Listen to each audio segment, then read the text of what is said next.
সুপ্রিয় দর্শক, আসসালামু আলাইকুম। সবাইকে স্বাগত জানাচ্ছি আজকের গুরুত্বপূর্ণ সংবাদে। প্রথমেই জানিয়ে দিচ্ছি সংবাদ শিরোনাম, পরে বিস্তারিত। এবার দুবাইয়ে মার্কিন দূতাবাসে ইরানের হামলা। এদিকে হরমুজ প্রণালী এখন ইরানের পূর্ণ নিয়ন্ত্রণে। এরপর থাকছে দুটি ক্রুজ ক্ষেপণাস্ত্র ও কয়েকটি ড্রোন প্রতিহত করল সৌদি। সর্বশেষ ইরানের হামলার পর কি করবে সৌদি, কাতার, আমিরাত।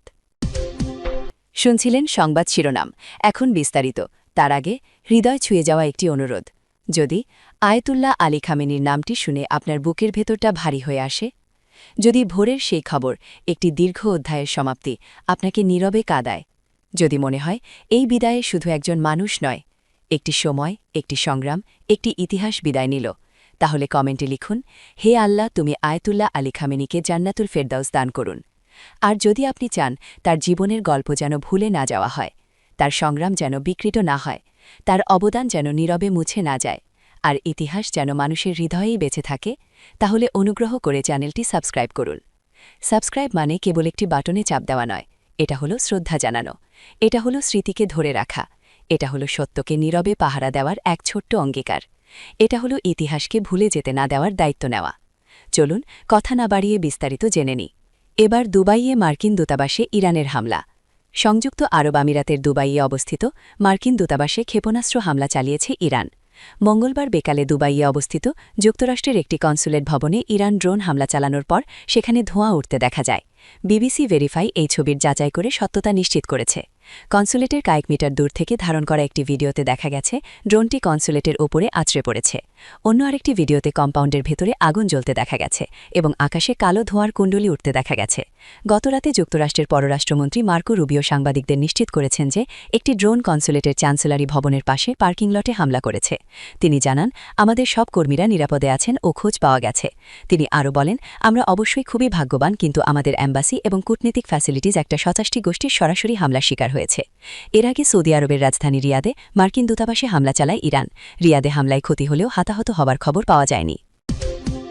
এদিকে হরমুজ প্রণালী এখন ইরানের পূর্ণ নিয়ন্ত্রণে। ইরানের ইসলামী বিপ্লবী গার্ড বাহিনী আইআরসিপি দাবি করেছে, জ্বালানি বাণিজ্যের জন্য বিশ্বের অন্যতম গুরুত্বপূর্ণ নৌপথ হরমুজ প্রণালী এখন তাদের পূর্ণ নিয়ন্ত্রণে রয়েছে। মঙ্গলবার ৩ মার্চ ইরানের আধা সরকারি সংবাদ সংস্থা ফার্স নিউজ এজেন্সিতে দেওয়া এক বিবৃতিতে আইআরসিপি নৌবাহিনীর কর্মকর্তা মোহাম্মদ আকবর জাদে এই ঘোষণা দেন। তিনি হুঁশিয়ারি দিয়ে বলেন, বর্তমানে এই জলপথ দিয়ে যাতায়াতকারী যে কোনো জাহাজ ক্ষেপণাস্ত্র হামলা বা ড্রোন হামলার উচ্চ ঝুঁকিতে রয়েছে। বিবৃতিতে আকবর জাদে স্পষ্ট করে জানিয়েছেন যে হরমুজ প্রণালী এখন সম্পূর্ণভাবে ইসলামী প্রজাতন্ত্র ইরানের নৌবাহিনীর অধীনে। এই ঘোষণা এমন এক সময়ে এলো যখন মধ্যপ্রাচ্যে যুদ্ধের উত্তেজনা তুঙ্গে। এর ঠিক আগের দিন মার্কিন প্রেসিডেন্ট ডোনাল্ড ট্রাম্প জানিয়েছিলেন, এই গুরুত্বপূর্ণ নৌপথ দিয়ে চলাচলকারী তেলবাহী ট্যাঙ্কারগুলোকে সুরক্ষা দিতে মার্কিন নৌবাহিনী সেগুলোকে পাহারা এসকর্ট দিয়ে নিয়ে যেতে প্রস্তুত। এদিকে মধ্যপ্রাচ্যে পরিস্থিতির ক্রমাগত অবনতি হওয়ায় যুক্তরাষ্ট্র তাদের অজরুরি কূটনৈতিক কর্মীদের জন্য নতুন নির্দেশনা জারি করেছে। সৌদি আরব, ওমান এবং সাইপ্রাস থেকে দূতাবাসের অজরুরি কর্মকর্তা ও তাদের পরিবারকে চলে যাওয়ার অনুমতি দিয়েছে ওয়াশিংটন। কুর্দি নেতাদের সঙ্গে ইরানের বিরুদ্ধে সম্ভাব্য সামরিক অভিযান নিয়ে যুক্তরাষ্ট্রের আলোচনার খবরও পাওয়া যাচ্ছে। হরমুজ প্রণালী বন্ধের এই হুমকি বিশ্ববাজারে জ্বালানি সরবরাহ এবং আন্তর্জাতিক নৌ নিরাপত্তাকে এক ভয়াবহ অনিশ্চয়তার মুখে ঠেলে দিয়েছে। আরও জানিয়ে দেব, দুটি ক্রুজ ক্ষেপণাস্ত্র ও কয়েকটি ড্রোন প্রতিহত করল সৌদি। সৌদি আরবের প্রতিরক্ষা মন্ত্রণালয় আজ বুধবার ৪ মার্চ জানিয়েছে যে তারা রাজধানী রিয়াদের দক্ষিণ পূর্বাঞ্চলীয় আকাশসীমায় দুটি ক্রুজ ক্ষেপণাস্ত্র সফলভাবে প্রতিহত করেছে। ক্ষেপণাস্ত্র দুটির পাশাপাশি বেশ কিছু ড্রোন হামলাও নস্যাৎ করে দিয়েছে সে দেশের প্রতিরক্ষা বাহিনী। প্রতিরক্ষা মন্ত্রণালয়ের পক্ষ থেকে সামাজিক যোগাযোগ মাধ্যম এক্সে, সাবেক টুইটারে দেওয়া এক বিবৃতিতে জানানো হয়, রিয়াদের অদূরে অবস্থিত আল খারুজ গভর্নরেটের উপর দিয়ে উড়ে আসা দুটি ক্রুজ ক্ষেপণাস্ত্র চিহ্নিত করার পর সেগুলো আকাশেই ধ্বংস করে দেওয়া হয়। এই হামলার পরপরই এক পৃথক পোস্টে মন্ত্রণালয় জানায়, সৌদির আকাশসীমায় প্রবেশের সঙ্গে সঙ্গে আরও ৯টি ড্রোন সফলভাবে প্রতিহত ও ধ্বংস করা হয়েছে। দিনের শুরুর দিকে প্রতিরক্ষা মন্ত্রণালয় আরও একটি সফল অভিযানের তথ্য নিশ্চিত করেছে। দেশটির পূর্ব প্রদেশে ইস্টার্ন প্রভিন্সে একটি ড্রোন শনাক্ত হবার পর সেটিও ধ্বংস করা হয়েছে বলে জানানো হয়। রিয়াদের গুরুত্বপূর্ণ স্থাপনা এবং আবাসিক এলাকা লক্ষ্য করে চালানো এই সমন্বিত হামলা ঠেকাতে সৌদির আকাশ প্রতিরক্ষা ব্যবস্থা অত্যন্ত সক্রিয় ভূমিকা পালন করছে। মধ্যপ্রাচ্যে চলমান উত্তেজনার মধ্যে সৌদি আরবের ওপর এই বড় ধরনের হামলার প্রচেষ্টা আঞ্চলিক নিরাপত্তাকে আরও হুমকির মুখে ঠেলে দিয়েছে। সর্বশেষ, ইরানের হামলার পর কী করবে সৌদি, কাতার, আমিরাত? যুক্তরাষ্ট্র ও ইসরায়েলের বিমান হামলার জবাবে ইরান শত শত ক্ষেপণাস্ত্র ও ড্রোন ছুড়েছে তাদের আরব প্রতিবেশী দেশগুলোর দিকে। এসব হামলায় তাদের ভূখণ্ডে থাকা মার্কিন সামরিক ঘাঁটির পাশাপাশি বেসরকারি ও জ্বালানি স্থাপনাগুলোকেও লক্ষ্যবস্তু করা হয়েছে। ফলে উপসাগরীয় অঞ্চলের দেশগুলোর নিরাপদ ভ্রমণ, পর্যটন ও আর্থিক কেন্দ্র হিসেবে যে ভাবমূর্তি গড়ে উঠেছিল তা ক্ষতিগ্রস্ত হচ্ছে। পাশাপাশি এই অঞ্চলের যে মূল ভিত্তি, তেল ও গ্যাস শিল্পেও সমস্যা সৃষ্টি হচ্ছে। আরব সরকারগুলো এই যুদ্ধ চায়নি এবং তারা এটি ঠেকানোর চেষ্টা করেছে। প্রশ্ন হল, তারা ইরানের যে হামলাতে বিশ্বাসঘাতকতামূলক আখ্যায়িত করেছে সেই যুদ্ধে নিজেরাই জড়িয়ে পড়বে কিনা? মঙ্গলবার এক ব্রিফিংয়ে কাতারের পররাষ্ট্র মন্ত্রণালয়ের মুখপাত্র মাজেদ আল আনসারি বলেছেন, সব সীমারেখা অতিক্রম হয়ে গেছে। আমাদের সার্বভৌমত্বের ওপর হামলা চলছে। অবকাঠামোগুলোতে হামলা হয়েছে, আবাসিক এলাকায় হামলা হয়েছে। এসব হামলার প্রভাব একেবারেই স্পষ্ট। সম্ভাব্য পাল্টা জবাবের ক্ষেত্রে আমাদের নেতৃত্বের সামনে সব বিকল্পই খোলা রয়েছে। তবে আমরা স্পষ্ট করে বলতে চাই, এ ধরনের হামলা কোনোভাবেই বিনা জবাবে থাকবে না এবং থাকতে পারে না।